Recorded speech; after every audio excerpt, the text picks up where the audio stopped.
तो गाइज मैं हूं आयुष और आप देख रहे हैं रेसल इंडिया। स्वागत है आपका आज की इस वीडियो में। और कल हमने बात करी थी सीएम पंक के बारे में, इन रिंग रिटर्न उनका हो सकता है भाई। और अगर आपने वो वीडियो चेकआउट नहीं करी है फटाफट से जाके चेकआउट कर सकते हैं, link is in the description, आपको सारी डिटेल्स मिल जाएंगे। लेकिन आज की इस वीडियो में और भी ज्यादा बड़ी खबरें। जी हाँ, क्या डैनियल ब्रायन जाने वाले हैं ऑल एलीट रेसलिंग में? क्या ऑलरेडी कॉन्ट्रैक्ट साइन हो सकता है? कब डेब्यू होगा? एक एक चीज के बारे में बात करेंगे। उसके अलावा Dwayne the Rock Johnson, WWE अब ऐसे नहीं लग रहा कि पीछे हटने वाली है, एक के बाद एक बड़े रिटर्न होने वाले हैं। और द रॉक का रिटर्न कब हो सकता है, क्या उनके प्लान्स रहेंगे, उसके बारे में हम बात करेंगे। और फाइनली गाइस मैं आपको बताऊंगा एक और मेजर अपडेट जो कि सीएम पंक के बारे में हमें जानने को मिली है कि आखिर चल क्या रहा है उनके साथ, किस कंपनी में वो जाने वाले हैं, वो सारी चीजें। तो आप वीडियो को एंड तक देखते रहें भाई, कोई रीजन ही नहीं बनता कि आप क्यों चले जाएंगे यहां से। तो लाइक बटन और अपने कमेंट्स बिल्कुल तैयार रखें भाई। स्टार्ट करते हैं डैनियल ब्रायन से। तो सबसे पहली बात यह है कि माना जा रहा है अकॉर्डिंग टू bodyslam.net, और मैं कोई हवा से खबर बना के नहीं ला रहा, मैं आपको बता रहा हूं सोर्स क्या है। bodyslam.net ने बताया है कि डैनियल ब्रायन ने ऑलरेडी एक ऑल एलीट रेसलिंग के साथ कॉन्ट्रैक्ट साइन कर लिया और 100% डील डन हो चुकी है। अब हमने डैनियल ब्रायन को काफी समय पहले यानी कि आई थिंक अप्रैल के अराउंड देखा था स्मैकडाउन पे, जब रोमन रेंस के साथ उसका मैच हुआ था। और वहां पे स्टिपुलेशन ये लगाई गई थी कि अगर ब्रायन हार जाएंगे तो वो स्मैकडाउन ब्रांड पे कभी नहीं आएंगे, और उसके बाद से वो हमें WWE में देखने को नहीं मिले।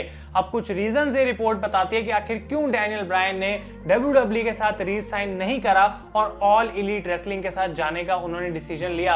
अब पहला रीजन और सबसे मेन रीजन ये है कि वो एक लाइट शेड्यूल काम करना चाहते हैं। वो ये नहीं चाहते कि हर लाइव इवेंट में उनको जाना पड़े, हर शो उनको करना पड़े, क्योंकि काफी टाइम पहले उन्होंने बोला था कि भाई रेसलिंग एक ऐसी चीज है जो कि मैं कभी इससे दूर नहीं जाऊंगा एक बार फिर से, लेकिन मेरे को एक ऐसा बैलेंस चाहिए ताकि मैं अपनी फैमिली के साथ भी टाइम स्पेंड कर सकूं और साथ के साथ में ये चीज भी पूरी कर सकूं। तो ये माना जा रहा है कि उनको मिल चुकी है बात। दूसरी चीज उनको चाहिए थी कि WWE के जितनी मेरी सैलरी है उसके अराउंड मेरी पे भी होनी चाहिए, और AEW ने उनकी वो शर्त भी मंजूर कर दी। लेकिन इस सब के अलावा जो सबसे बड़ी शर्त डैनियल ब्रायन ने गाइस रखी वो ये थी कि उनको और रेसलर्स के साथ लड़ना है, जैसे कि न्यू जापान प्रो रेसलिंग के रेसलर्स, और ये माना जा रहा है कि वो भी शर्त डैनियल ब्रायन की मंजूर कर दी गई है। तो जो भी सारी डिमांड्स थी डैनियल ब्रायन की ऑल एलीट रेसलिंग ने गाइस मान ली है, और रिपोर्ट्स के अकॉर्डिंग जैसा कि मैंने आपको बताया माना जा रहा है कि Daniel Bryan all elite wrestling के साथ साइन करने वाले हैं। अब ये रिपोर्ट और भी ज्यादा आगे एक्सटेंड होती है और हमें काइंड ऑफ जानने को मिल चुका है कि कब डैनियल ब्रायन का डेब्यू हमें AEW के अंदर देखने को मिल सकता है। और सितंबर 22 की डेट हमें जानने को मिली है AEW डायनामाइट का शो, जो कि वो नाम रखेंगे ग्रैंड स्लैम नाम से। और ये इसलिए इतनी दूर है अभी चीज क्योंकि ऑल आउट पेपर व्यू जो कि 5 सितंबर को होने वाला है उसके लिए बिल्ड AEW की ऑलरेडी स्टार्ट हो चुकी है। तो उन प्लान्स के अंदर डैनियल ब्रायन नहीं आ सकते, और ऑब्वियसली गाइस प्लान्स चेंज हो सकते हैं। 22 सितंबर की डेट पक्की नहीं है, लेकिन माना जा रहा है जो कॉन्ट्रैक्ट था जो साइन करना था डैनियल ब्रायन को वो सारी चीजें हो चुकी हैं। और इसके अलावा ऑब्वियसली एक ऐसी चीज ब्रायन को मिली जो कि AEW अपने सारे टॉप सुपरस्टार्स को देती है, और वो है क्रिएटिव फ्रीडम और इनपुट, कि वो अपनी स्टोरी लाइन खुद बना सकते हैं, वो सजेशन दे सकते हैं और उनकी बात वहां पे मानी भी जाएगी। और हम जानते हैं कि डैनियल ब्रायन क्रिएटिवली कितने कमाल के हो सकते हैं। वो स्मैकडाउन पे भी वो रोल कर रहे थे बैक स्टेज। तो ये बहुत पॉजिटिव न्यूज है। और जिस तरीके से सारी जगहों से बातें जानने को मिल रही है गाइस, डेव मेल्जर ने भी इस बात को बोला कि ऑलमोस्ट जो है वो डील डन है और Daniel Bryan all elite wrestling के सुपरस्टार बन जाएंगे।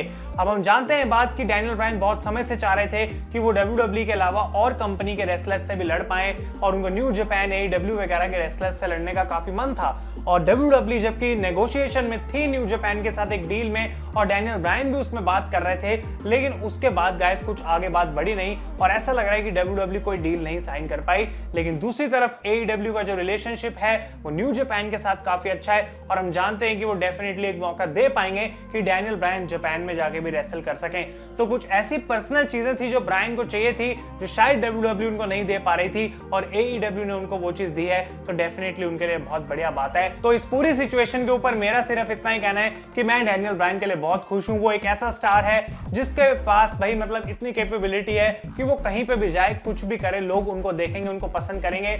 और मुझे फर्क नहीं पड़ता कि अगर वो AEW में जा रहे हैं तो मैं बोल रहा हूँ भाई ये बंदे ने धोखा दे दिया WWE को, क्योंकि मैं इस तरीके से रेसलिंग को नहीं देखता। अगर मुझे कोई सुपरस्टार पसंद है और मैं उसको इतने सालों से देख रहा हूँ, और डैनियल ब्रायन जो कि 2009 में WWE में आए थे और उसके बाद अब 2021 तक वो बने रहे, तो इतना लंबा उनका करियर रहा WWE का, और अब वो अगर कहीं जा रहा है तो मैं उसके ऊपर टर्न नहीं करूंगा, उसको हेट नहीं करूंगा। इनफैक्ट मैं उनको एंजॉय करने वाला हूं ऑल एलीट रेसलिंग के अंदर।